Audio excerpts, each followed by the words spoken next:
Welcome back into Drilling Deeper. Today we're bringing you conversations from the Texas Aggregates and Concrete Association's annual meeting, where my co-host Jack Kopanski sat down with an industry economist, a leading aggregate producer, and the executive director overseeing TACA, which advocates on behalf of producers in the nation's top crushed stone producing state. We've got all that and more lined up on today's show. But first, a word from our episode sponsor. For producers who can't afford downtime, Kemper designs, builds, and supports complete crushing, screening, conveying, and wash systems from the pit to the pile. With in-house engineering, custom solutions, and dependable parts and service, Kemper keeps your plant moving material safely and efficiently. Learn more at kempersolutions.com or call 610-273-2066. With that, let me formally welcome in my co-host Jack Kopanski. Jack, you're back from your home away from home, San Antonio. We're in Cleveland here, obviously, in Northeast Ohio, but it sounded like it was a great TACA meeting, record-setting. I know you went down there with our associate publisher, Dino Vitanz, and what'd you think? That was your first time being a part of that meeting and that big group down there with all those Texas aggregate and concrete producers. I certainly do. I do love the Riverwalk. We talked about it probably multiple times on this show, and obviously we talk about it a lot in the office, how I really enjoy being down in San Antonio. It was a great event. My first time being down to TACA. I know you and Dino, and I'm sure Rob's gotten down there a time or two, have visited it. And, you know, for being just such a massive association, obviously with all the growth that Texas has been seeing, it was a really cool event. You know, it is very different from a lot of other state association shows in that, you know, there aren't maybe as many exhibitors as some other state associations, but they did have a record number of exhibitors this year. A lot of good, you know, general sessions, information sessions. They had a concert at one point, you know, had the golf outing, everything involved. So it was a really, really good time. I thoroughly enjoyed being down there. And Andrew Pinkerton, president of TACA, was super hospitable, and all of his staff were great to work with. So just a really enjoyable show. Glad I was finally able to kind of check that one off my bucket list. And had a really good conversation with Dr. Anirban Basu.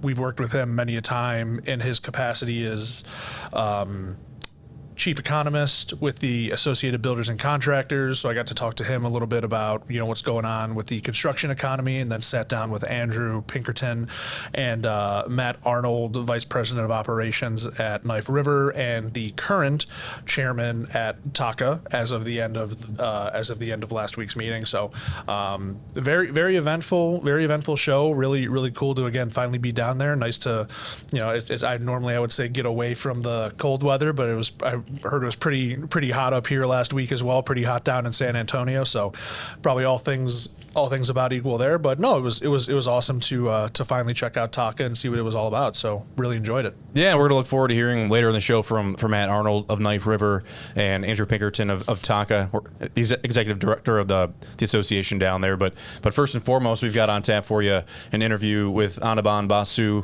As you mentioned, I mean, we've been, you know, he's been on our radar here at Pitt and Corey for a number of years. Feel like we've used him as a resource in the past. I feel like he's been on the show in some capacity. I believe so. Is that right, yeah, Jack? Yeah. This is episode 70, so I guess it's a blur at this stage. But kind of at mid-year, you know, I was thinking this is an awesome opportunity. You're going down to Texas for the TACA meeting, and Anirban was basically a speaker, one of the keynotes down there. We're always wanting to know what's happening in key construction markets out there. Aggregate producers everywhere, you know, obviously have different dynamics, whether you're, you know, core into the infrastructure side, or there's some opportunity these days in residential or non-residential. But I'm guessing what you heard from Anirban was maybe a little bit more zeroed in on what's happening in Texas, but maybe even a little bit broader brushstrokes in terms of what's happening across the U.S., Jack? Yeah, absolutely. He definitely gave some good insights into, you know, like you said, what's going on in Texas. Gave a nice overview. I always kind of enjoy our conversations, kind of going sector by sector, touching non-res, residential, non-building, and then kind of getting just sort of a look at the construction economy as a whole. and he's always great to talk with. You know, he kind of brings a sense of levity, a sense of humor to some of the conversations, and I appreciate that. And I think he's one of he's someone that is very direct. He'll sort of tell it to you like it is, while also injecting some of that humor into it. So he was always great to talk to. Just a little bit of info about Anirban. Dr. Anirban Basu founded Sage Policy Group in 2004. He was speaking in that capacity at TACA, kind of giving, again, a construction, economy, and general economic update. He's twice been recognized as one of Maryland's 50 most influential people, and has also been named one of the Baltimore region's 20 most powerful business leaders. In 2014, Maryland Governor Larry Hogan appointed Dr. Basu as chairman of the Maryland Economic Development Commission, a position he held through 2021. He serves as chief economist for a number of organizations around the country, and currently lectures at Goucher College as their distinguished economist in residence.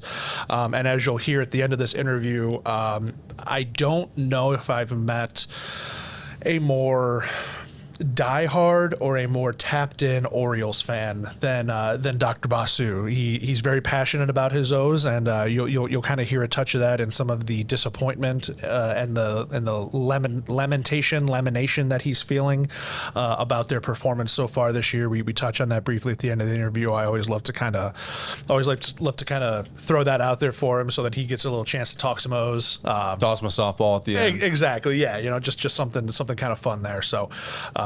Yeah, he's always great to work with. Was super glad I was able to get the chance to sit down with him at TACA, and I think we had a really good conversation. Well, let's hear it. This is Dr. Anirban Basu of Sage Policy Group. Dr. Basu, thanks for making a little time for me today. Absolutely, my privilege and pleasure. Fantastic. You know, we worked together a couple of times before. Always enjoyed talking with you. I think I certainly at least appreciate your very straightforward, very honest view of what's going on in the construction industry economy. That being said, what's kind of your temperature of the construction industry economy as we approach the midway point of the year here? Well, it's interesting that you ask it that way, temperature, because in some ways the economy is overheating, and so is the construction segment in the United States. So by that I mean that costs are rising. Mm-hmm. And yet, despite the increase in costs, we see a fair amount of activity, economy-wide and in construction. Mm-hmm. Obviously, the most visible segments in terms of driving demand for construction services, data centers. And I think we understand we're in the middle of this AI investment supercycle. But of course, there are implications to that because data centers use a ton of electricity. Mm-hmm. So another area that we see, and this happens to be very, very pertinent for Texas, as it turns out, there's a lot of investment, or upcoming investment at least, in energy generation distribution projects. And those two segments, data centers and energy generation, stand to be the two strongest segments of construction going forward. We also have a fair amount of public spending, meaning on infrastructure. Obviously, that affects demand for aggregates and concrete, for instance. But we still have money coming out of the IIJA signed by President Biden on November 15th of 2021. And though the authorization for that package ends September 30th of this year, the money is still there to be spent. Mm-hmm. The Trump administration obviously has different priorities from the Biden administration, and so there's been some interruption of certain projects. Nonetheless, the money is there, and we see a fair amount of infrastructure spending in this country. And then you look at other segments of construction, totally different. High interest rates, meaning high project financing costs, high materials prices, and a lot of these projects are not penciling out from a pro forma perspective. They don't work financially right now. Interest rates are too high, materials prices are too high, and the cost of construction labor has gone up, perhaps in part because of shifting immigration policy, but this is a part of American life, is we don't have enough skilled construction workers. So you put it all together, there's some segments that are overheating, lots of activity, very expensive construction being delivered, and other segments that are actually quite cool. Sure, absolutely. You hit on one of the key points again throughout the construction world. Data centers. We're in Texas, a booming spot for data centers naturally. What is kind of with data centers, with electricity? And I know you mentioned a big power, a big source as well. Where is kind of the non-residential sector right now? I know 3, 4, 5 years ago the talk was warehouses and manufacturing. That kind of slowed down eventually. Doesn't seem like data centers is slowing down anytime soon.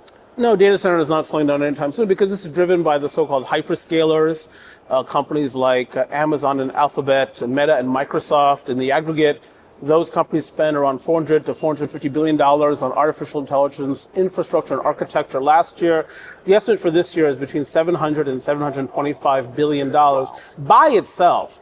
If you add in multiplier effects, that could add more than a full percentage point to gross domestic product. I mean, it's just massive. And of course, if you're a firm that offers master electricians, if you are HVAC specialists, I mean, operating at the highest iteration of the industry, meaning the most sophistication, you've probably never been busier and your margins have never been higher.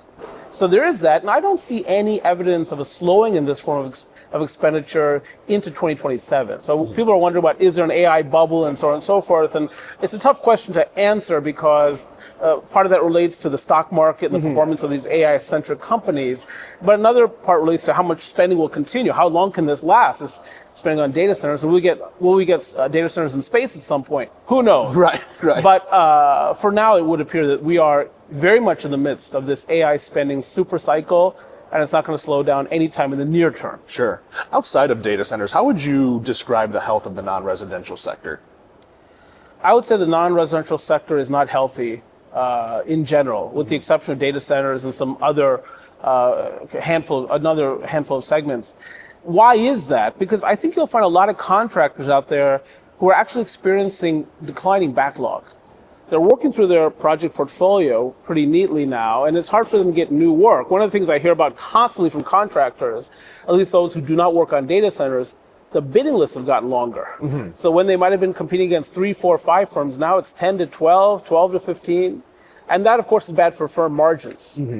Because to win, that means you have to bid that much more aggressively and reduce margin aggressively. And so, yeah, I would say that for many contractors, they'll tell you this is not a great construction economy. If you look at the multifamily segment, the office construction segment, the hotel construction segment, a lot of weakness there because those segments are really interest rate sensitive. The hyperscalers throw off so much free cash flow, they're less interest rate sensitive. And they're of course competing for a global dominion in artificial intelligence. Nothing is more valuable in the world financially, one could argue, than global dominion in artificial intelligence. Yeah. And so they're chasing that profitability. So they'll spend whatever they need to if they're an Amazon, to defeat Alphabet, Meta, or Microsoft. And so that's where we are right now. Sure. You already touched a little bit on the non-building segment. Again, some money from the IIJ still left, but expiring at the end of September. I know there have been a few developments in Congress as far as trying to put new bills out to kind of replace that, talks of possibly a continuing resolution. Do you have any insights or expectations as far as what you might expect come October 1st, what the infrastructure world might look like in that regard?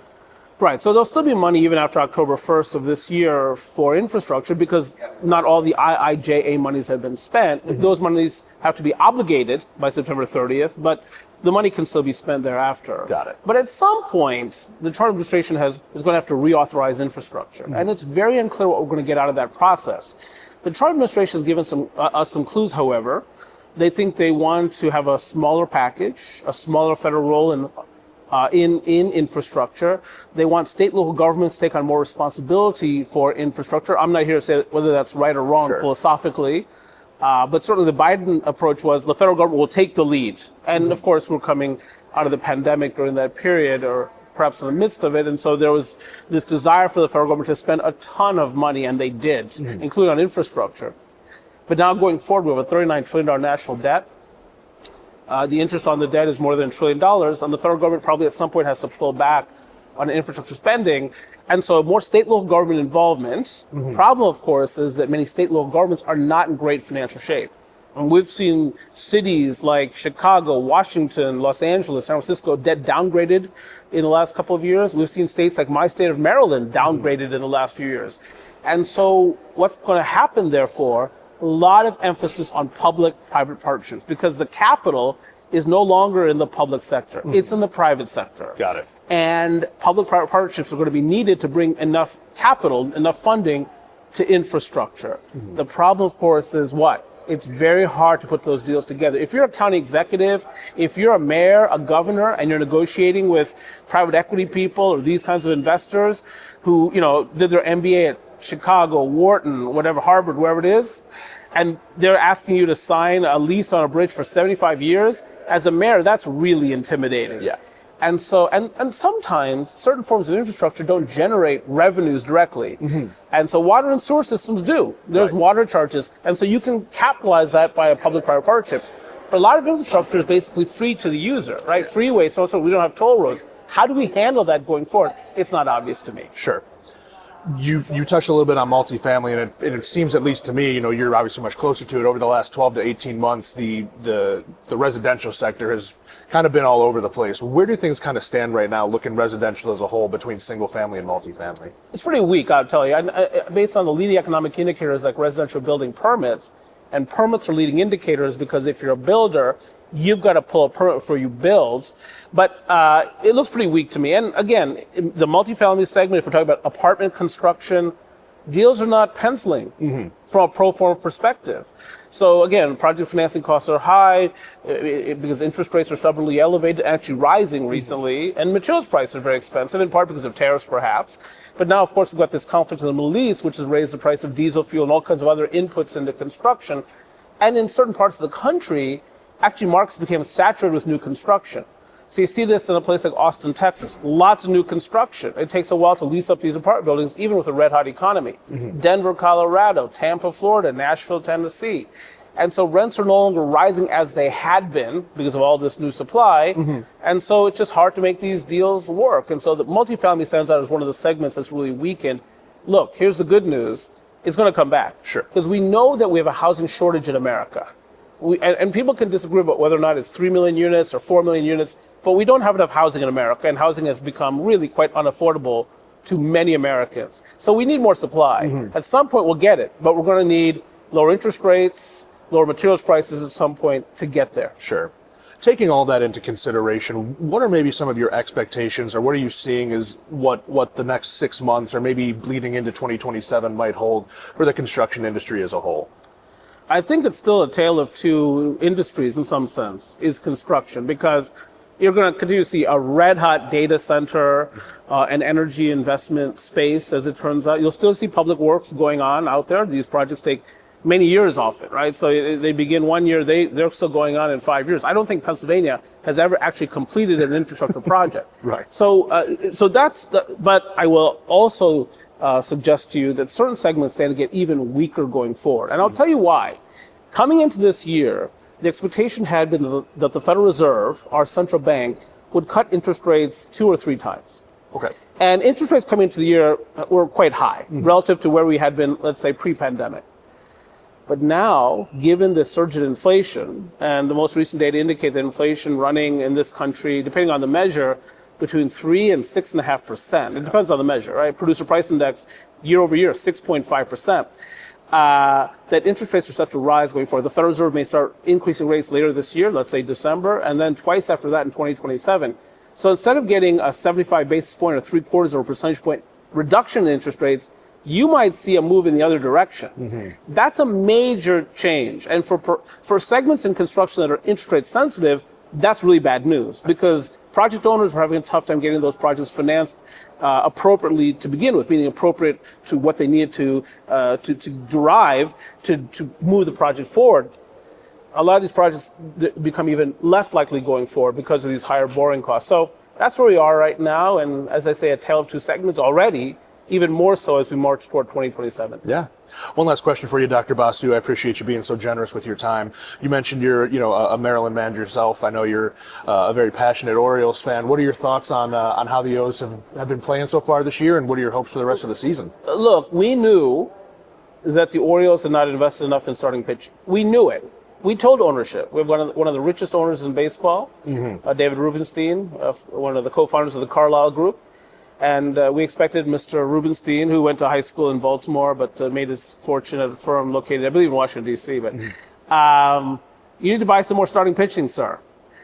Apparently, he did not listen to us average Orioles fans. Right. And so we've had a devil of a time holding the opposition in check.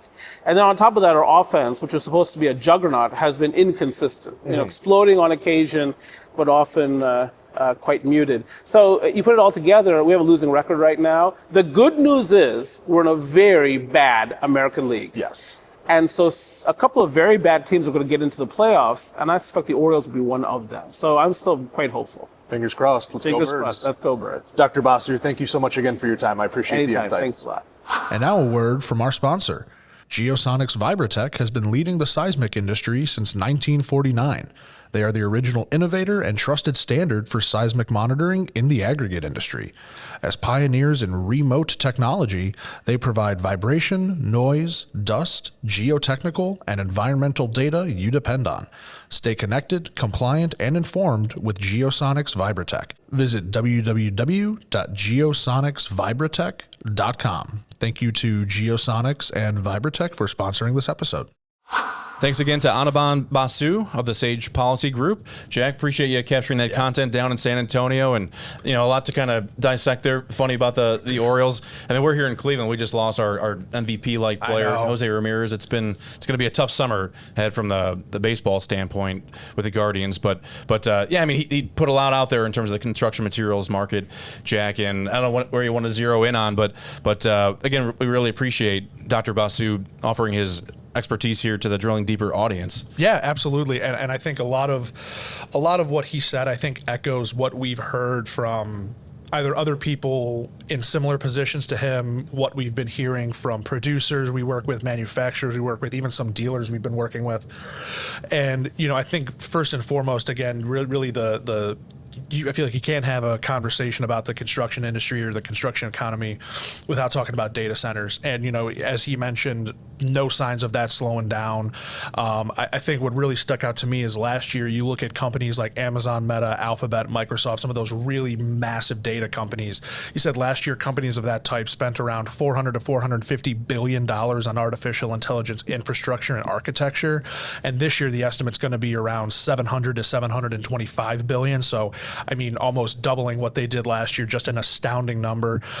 Really, really kind of crazy to think about. And he noted as well, which I think was, something maybe that doesn't get thought about as much when we talk about data centers, is how much of an investment also is being put into the power and the energy to actually keep these things up and running. So sort of 1A, 1B was that data centers and energy distribution for those data centers. Additionally, he touching on infrastructure, there's still money from the IIJ coming out, kind of up in the air where things are going to be post September 30th. But what he did say that kind of stuck out to me, and this wasn't necessarily a surprise, but just kind of looking at it at this perspective, I think is something I hadn't really thought about to this point. The Trump administration has really, he said, expressed that they want to have a smaller federal role in infrastructure, which, not really that surprising, and wants sort of states and local governments to take on more responsibility when it comes to infrastructure. The problem, he says, is that many state and local governments are not in great shape to be able to do that. So because of that, they're going to try to lean on some private-public partnerships to get funding for infrastructure, but those can be hard to put together because a lot of infrastructure types don't necessarily generate revenue. So those partnerships, at least sort of my understanding from what he was talking about, were going to be found in more types of water or sewer or types of infrastructure that will at least bring in some type of money to the state and local governments. So going to be interesting to see how things play out in the next few months as we approach the expiration of IIJA, and whether we get a continuing resolution, whether anything gets passed in Congress to the Build America 250. The Build America 250. So certainly some developments to follow. And then just finally, I think sort of status quo for residential, just sort of a weak sector overall. He hit a lot on multifamily, as you heard, and I think what stuck out most to me is that markets are just becoming oversaturated with new construction, so it's taking them longer to lease these units. Obviously, more supply, less demand. Bad combination. Rents aren't rising like he used to, as they mentioned.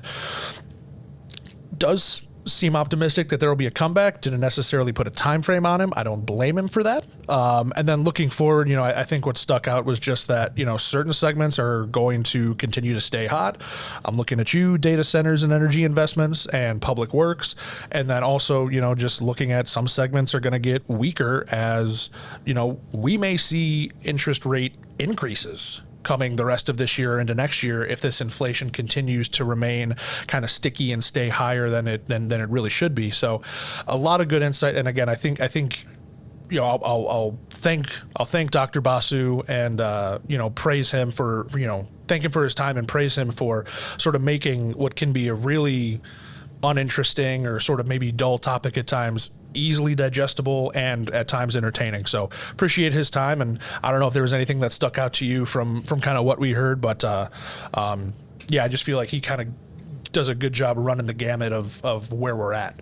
Yeah, I mean, the data center component of what's happening out there with the industry, jobs, big projects. I mean, some of the biggest projects that we've seen in the history of the country, honestly, on the non-residential construction front, Jack. Interestingly, I was on a call just before we sat down here to shoot the podcast, and I was talking to an industry expert about data centers. It was part of the conversation, at least, and this person was basically alluding that in the future, we're going to see more infrastructure built around the data centers. I mean, and you talked about the power generation component, and that's certainly kind of like the 1-2 punch that is the data centers.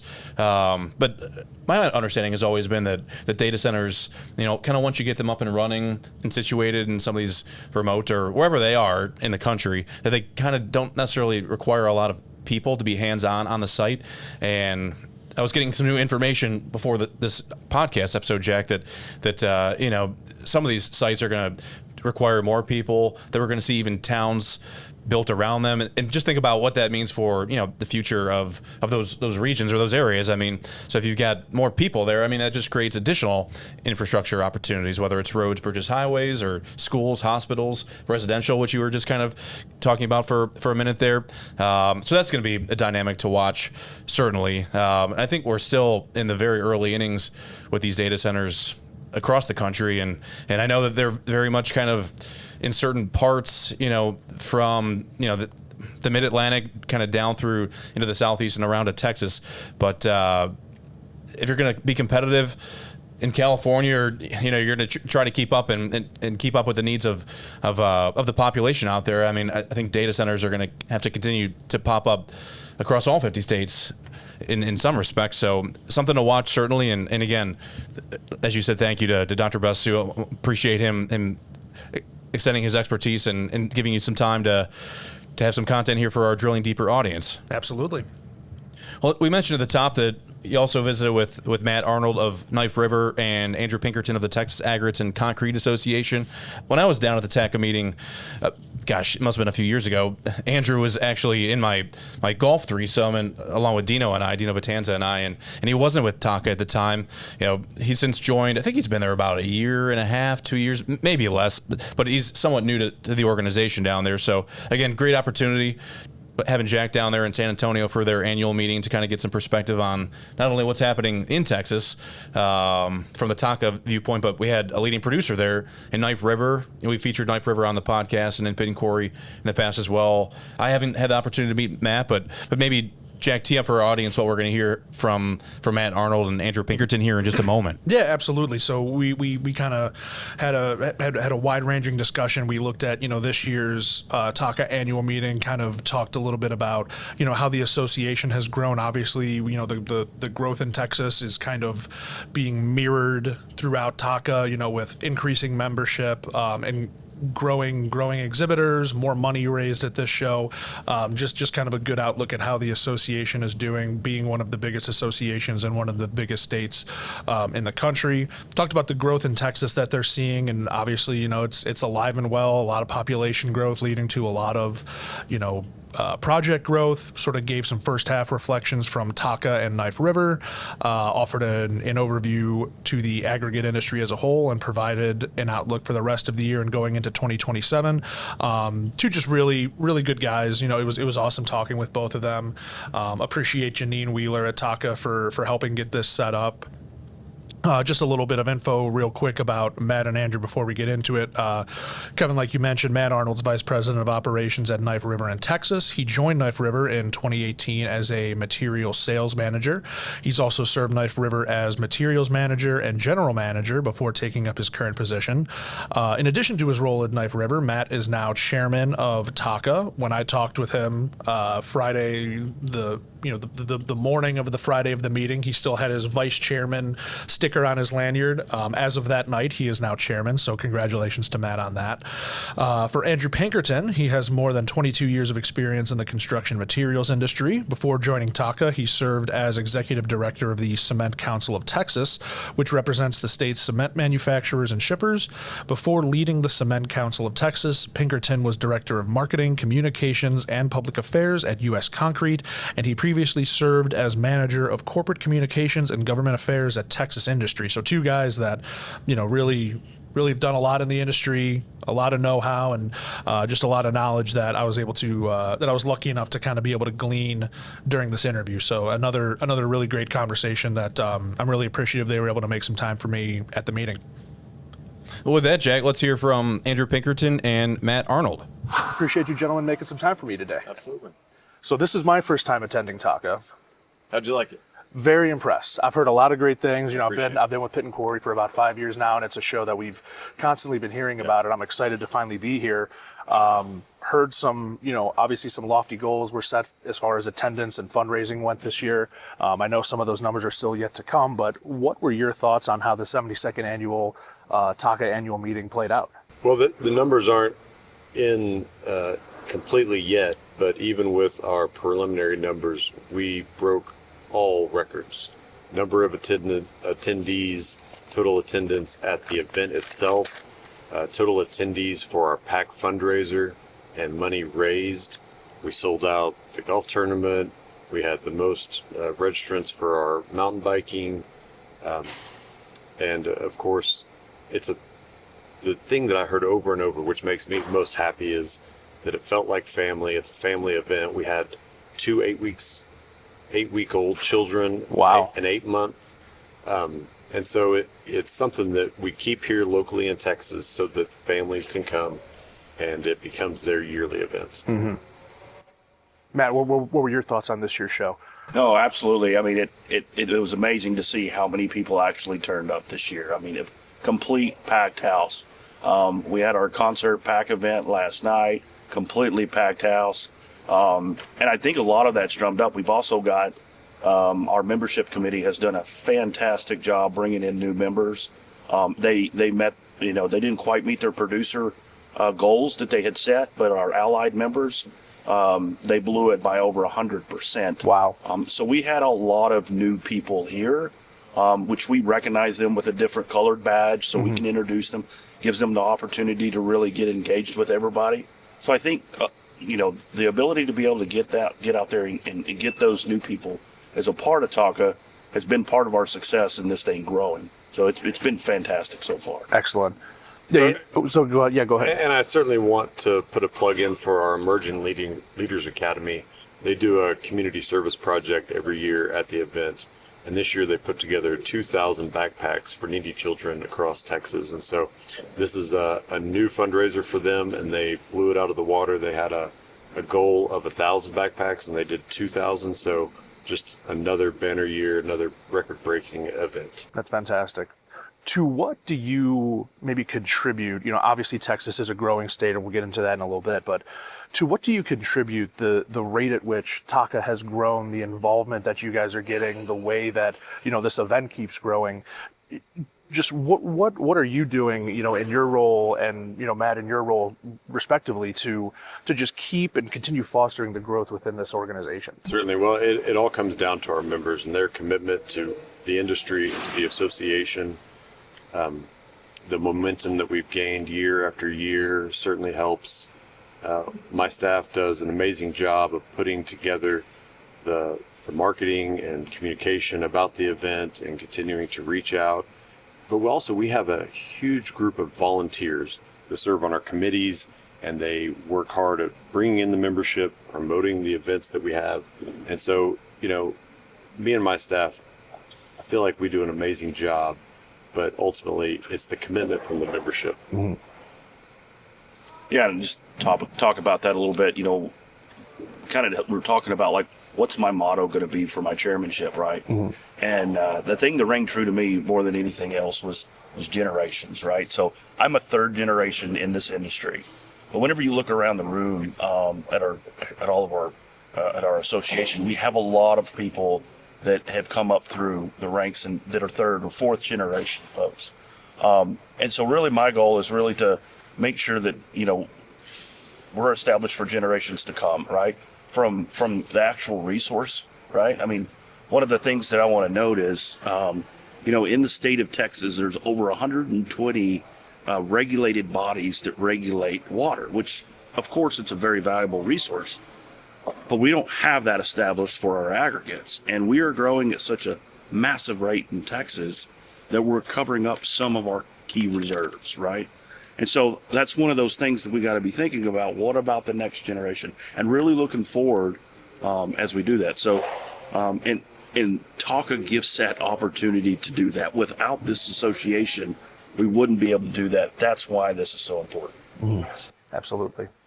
You talk about, obviously, some of that growth that Texas has seen. Matt, for you, in your role with Knife River and in the regions you cover, Andrew, from the TACA perspective, just what have you guys seen, even in the last 6 months, maybe going out to the, last 12, 18 months? I mean, obviously data centers are playing a huge role in a lot of the growth that Texas is seeing, but, just what have you been experiencing? What have you been hearing from your members? What have you been seeing from your customers about just the rate at which and the way in which Texas is growing of late? Certainly. Well, the Texas miracle is alive with the population growth that we're seeing, that we have seen.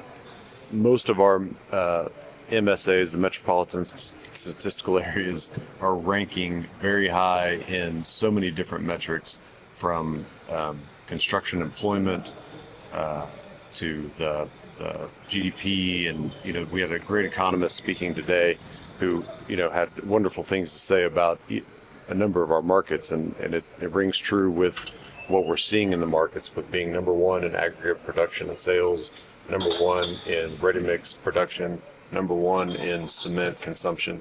So, it just is all flowing behind that population growth. Mm-hmm. Yeah, I mean, you spoke about data centers, right? It just seems like there's always something for Texas's next year. Like, what's the next thing that's coming to the state that's going to make it great? Mm-hmm. Last year was great. What's next year? And so it just seems like we're always having something that's going to be able to help us keep staying the fastest growing economy in the U.S. So, Excellent. So, given all that we just mentioned, the population growth, the data centers driving a lot of development, and really everything going on in Texas of late, how's the first half of 2026 treated both of you from a Knife River perspective and from a TACA perspective? It continues to be the same in Texas, right? It's really strong. We've got a lot of strong markets. I mean, this is where a lot of people want to invest in. You've got a lot of corporate, moving their offices to Texas. And why are they coming to Texas? It's just that this is a great place for people to invest in, and it continues to be that way. And so from Knife River's perspective, Texas is a big part of our business, right? Mm-hmm. And we plan to continue to grow along with the state. Yeah, and that truly benefits the association. So in the last 6 months, like he said before, we've seen a great growth in not only producer members, but allied members. So many people want to do business here in Texas. And luckily for me, they know that we have a strong association. And, we had a record number of booths this year at our event. And I hear over and over from those partners that come in that having a booth at one of our events can change their life, change their business. We've heard success story after success story of people that have made the connections here, grown their business, and made the right connections to further their careers. Yeah, absolutely. Kind of taking a step back, beyond Texas for a second, what either what you've seen or what you've heard from customers and producer members and manufacturing members for that matter, what's kind of the temperature of the aggregate industry right now that you're seeing as we approach the midpoint of the year? There's a lot to do. There's so many things out there, like he was talking about, with land management and making sure that we have the available materials and minerals to continue doing things responsibly and making sure that we are connecting with our communities in the right way. And so there's so much potential, but with that comes so much responsibility. And so, the temperature is excitement, but also there's a lot of work that goes along with that. Mm-hmm. Sure. And to his point, I mean, a lot of what we need to do is educate, right? we struggle to really get our industry out there in front of everybody to understand how valuable the resource really is, right? To everything that we do, from a school to a road, a bridge, to, like Rich's point, our current chair, he said, you can't go get a plate of barbecue without our products being involved, right? Sure. So it is a very, very valuable resource to us.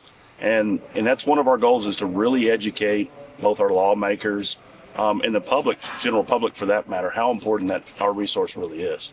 Mm-hmm. Yeah, we set out last year at this meeting with the idea that we need to tell our story better. Yeah. And we've really come a long way with doing that. And trying to educate the communities and remind them that everything that we produce makes their life easier and truly adds to their enjoyment of life, whether it's driving, flying, getting your Amazon packages. Those ports are very important. Safe buildings, safe homes. So much of what they touch every day, we do our best to make possible. Right. Absolutely. Obviously, a lot of positivity in the industry as a whole, and certainly within Texas as well. And you mentioned, Dr. Basu, who spoke at the event today. Great economist. We've worked with him a lot of times. He's certainly a great guy to and makes a potentially dull topic a little more entertaining. He obviously hit on some of the headwinds and some of the things that are going on in the industry that might could tamper some expectations for some of that positivity. But given all of that, given sort of everything with where the industry's at right now, what are maybe some of your expectations for the rest of the year, looking industry-wide, Texas-wide, TACA-wide, Knife River-centric? Well, I would say expectations are high. We haven't seen the slowdown in the population growth. We continue to see elevated numbers from TxDOT, our DOT, and the work that they're doing in the next 4 years, and then 4 to 10 years, and 10 years out even. But as he said earlier about the data centers, those the numbers coming in on those are so high as well, and so we see a continued need for housing, and so there's just so many different metrics that point to a very positive year and future altogether. Yeah. Yeah, we're seeing the same thing on our front as well. We had a little bit of struggles maybe up front with some weather, but that just pins up demand for later. So I think we're going to have a strong year. But it's Texas, right? Sure. I mean, it's we enjoy a prosperous economy here, and we do our best to keep pushing the product out. Sure, absolutely. Yeah. Well, Andrew, Matt, I appreciate you sharing a little time with me today. Thanks so much for having me here at the 72nd Annual TACA Meeting. And well, before we cut off, and you mentioned our annual meeting, I would be remiss if I didn't say a huge thank you to my group that put this on. Andrea Tilley, Kristen Smith, Clint Harned. They worked tirelessly for so long to put an amazing event on, and none of us could do what we did this week without those three. And I'm so proud of them, so proud of our membership, and it's been an exciting week. Certainly shows. Everything ran very smoothly, and I was very impressed my first time here. Looking forward to coming back again. I'm glad you came. Excellent. Awesome. Thank you both again. Thank you. Thank you. All right. Well, thanks again to Matt Arnold of Knife River and Andrew Pinkerton of the Texas Aggregates and Concrete Association. Great that they were willing to sit down with you, Jack, offer you some perspective on what's happening down in Texas and the latest with their organization, TACA.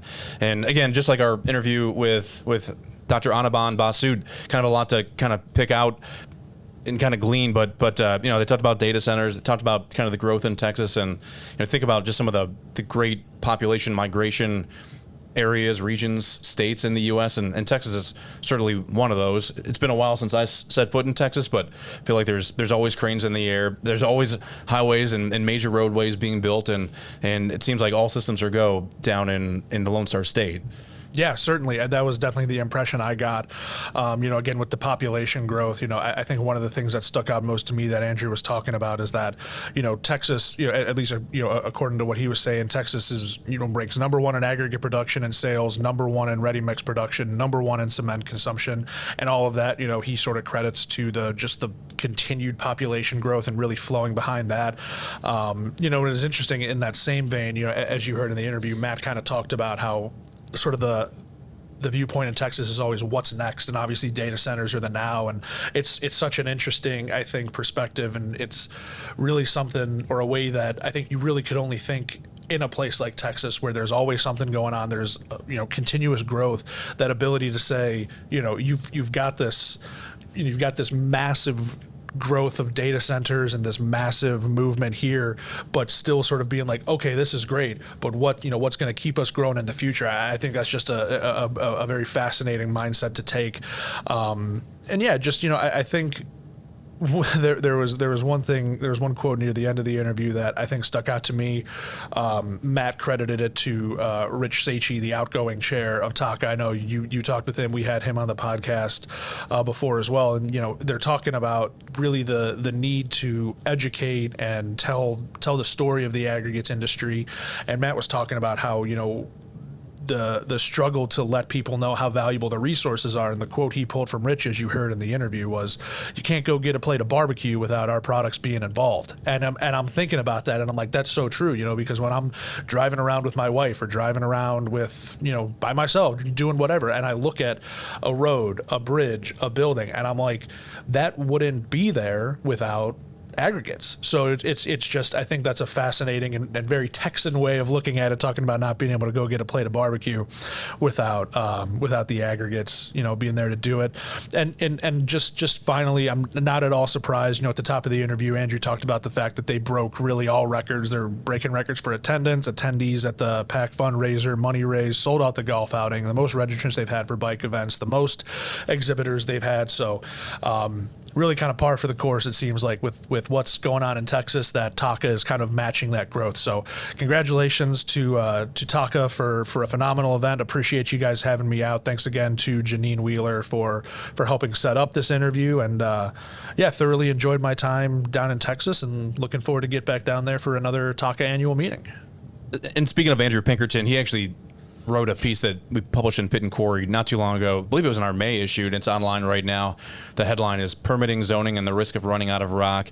It was a piece that he contributed just because that's an issue in the state of Texas, which you think they're very aware of what's happening there in terms of the population, the migration there, and they're overall, I'd say they're probably one of the more progressive states and willing to support infrastructure, construction, those sorts of things.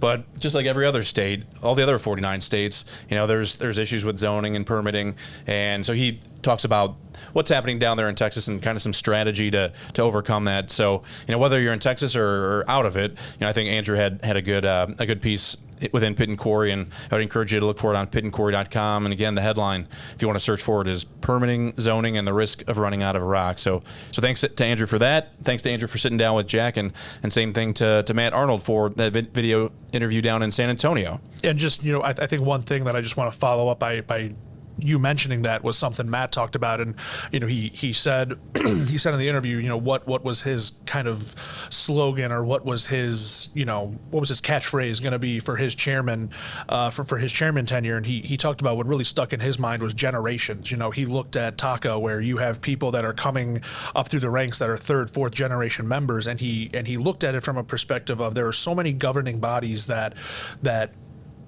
govern or protect or deal with water. And, it's such obviously an important resource, and there's a lot of time and energy put into it, understandably so.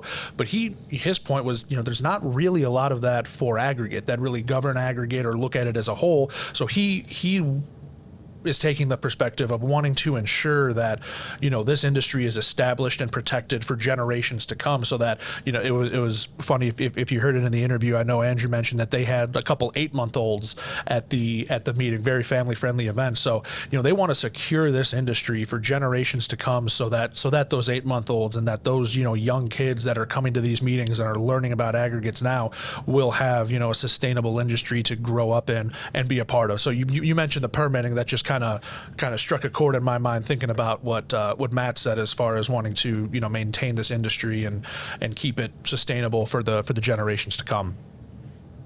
What else is happening at Pitt and Corey these days? We're dropping this episode right at the end of June, which means we're looking into July here, not too far off. And July is always our annual dealer issue, Jack. It's actually one of my favorites. We've been doing it, probably 8 or 9 years at this point. And, this year kind of our cover story, again, dealer issue themed. It focused on the idea of service, which, it seems obvious. I feel like I hear every dealer, every producer, every OEM at the end of the day say, we offer the best service out there, but does everybody truly live that mantra? Maybe, maybe not, but really that focus of our cover story in July talks about service and service in the age of AI and technology and how they kind of are at odds, but how they can kind of be integrated as kind of a package deal for what dealers and how they're going to go about addressing customers, producers, pit and quarry readers in the going forward. So I'd encourage you to take a look at that. And I also put together kind of a case study, I guess, on one particular dealer, TEC, Tractor and Equipment Company. They're down in the southeast region, and they had a unique instance where they were getting ready to, basically sell a plant or a lot of equipment for kind of a full plant set up to this company called Lambert Contracting. They're out of Alabama, and at the last minute, a competitor came in and ultimately was going to take the job from this dealer, TEC. So the story kind of gets into the inner workings of how they pivoted, how they tried to appease the customer who essentially needed equipment today, quote unquote, or sooner than later, and how they ultimately secured and maintained that victory. So take a look at that. It again involves TEC and Lambert, and I was out at another dealer here not too long ago, Alta Midwest Mine Services in the Toledo area, actually Northwood, Ohio. Got to sit down with Bob Keaton, the general manager there, and again we kind of talked about service. So basically I put together a piece there.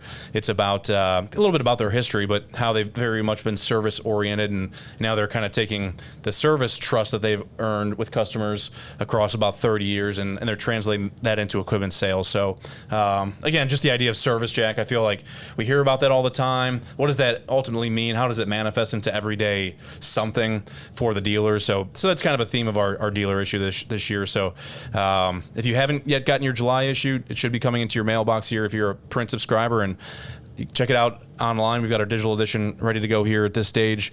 Again, our July issue is our dealer issue. So thanks again to everybody who helped make that happen. And I guess, Jack, at this stage too, I should be back in the U.S. or just about when we're dropping this episode from the Hillhead show. I'm going to be attending that June 23rd, 24th, 25th, 3-day show in the UK. If you haven't seen our coverage online, we're planning to have some video interviews, just like what Jack kind of presented here from his TACA visit, and look for some of our content on pitandquarry.com, on our social platforms. Looking forward to getting to Hillhead. But again, by the time that this episode's dropped, that show will be over, and looking forward to being out there. And I guess speaking of travels, Jack, you were also down at Crisp Industries in Texas, not San Antonio, but you were there and you got to visit with Dwayne Winter and John Crisp. And what did you take away from those gentlemen during your visit in mid-June? Well, that was sort of the first stop during the Texas visit for Dino and myself. We were in the Dallas area. I believe it was Irving specifically. So we got to visit with John Crisp, who is just one of the. It's funny. He's such a down to earth dude, but you look around his office and he's got photos posing with Jerry Jones, and he's got replica cowboy championship rings. He's got all these connections, but you talk to him and he talks to you like he's known you forever, and he's just a really nice guy. And I was able to speak with him and Dwayne Winter, who if I believe correctly is taking over as CEO of Crisp Industries, and John is staying on as president. I may have those flipped, forgive me. But yeah, just basically kind of get their perspective on what's going on in Texas. As a dealer, distributor, they're someone that I always, again, talking about the dealer issue, I always kind of relish those perspectives, because they see the end user side, they see the manufacturer side, and then they have their own perspectives as well. So they kind of are really able to provide a wide look at what's going on, in their region and in the aggregate industry as a whole. So really solid conversation. It was great talking with them, and looking forward to sharing that at some point. Yeah, should have some videos, might have some more podcast fodder in the weeks to come. And similarly, I was earlier this month at Sylvie Materials of Belle Meade and Sylvie Sand of Eagleswood, They're both operations in New Jersey. Sylvie's a top 50 or top 60 producer, somewhere in there, maybe even in the 40s based on the USGS annual rankings. But really want to thank those folks, including Andrew Gaddis, who helped to facilitate some of the visits with me and his team down there. But look for additional content from Sylvie on pitandquarry.com and the magazine, and we'll just keep it going in terms of our content collection, generation, and distribution, whether it's here on Drilling Deeper or elsewhere on different Pit and Quarry platforms. So, and lastly, Jack, I just wanted to encourage everyone to take a listen or a watch for our very last episode. It was episode 69. You sat down with Dave McCracken of Aztec. You guys discussed aggregates plants and kind of how there's potential to lose money there or leave money on the table. Listen to that episode, and Dave really talked about some efficiencies and ways that the producers can kind of tighten things up a little bit to be a little bit more profitable at the end of the day. So, Dave's a great guy. Yes. I've enjoyed visiting with him over the years throughout my industry travels, and again, you can listen to Dave McCracken on episode 69. Dave's with Aztec, and we appreciate his insights as well. So look for that on drillingdeeperpodcast.com or wherever you get your podcasts. And Jack, I mean, we kind of had an action-packed episode today. 3 different folks or guests talked about some of our recent travels and kind of what's to come here at Pit and Quarry. Anything you want to leave the listeners with today? No, I just want to offer one last thank you to Dr. Anirban Basu, Andrew Pinkerton, Matt Arnold for joining us. Want to thank Janine Wheeler with TACA for helping set up my interview with Andrew and Matt. Want to thank Julia Hamilton over at Sage Policy for helping set up my interview with Dr. Basu. Just enjoyed getting the insights from Texas. Obviously it's a rapidly growing state, and I think it's a state that kind of offers a microcosm of kind of what's going on in the industry, just with how much they have going on. So really enjoyed it. Excited to hear some stuff from your Sylvie visits as well. And just like you said, really action-packed episode. I kind of like these ones where we're able to have a lot of guests kind of do the talking for us, if you will. So for sure. Well, appreciate everyone sticking with us, listening to this episode 70, and we'll have more for you in a couple of weeks. But until next time, see you.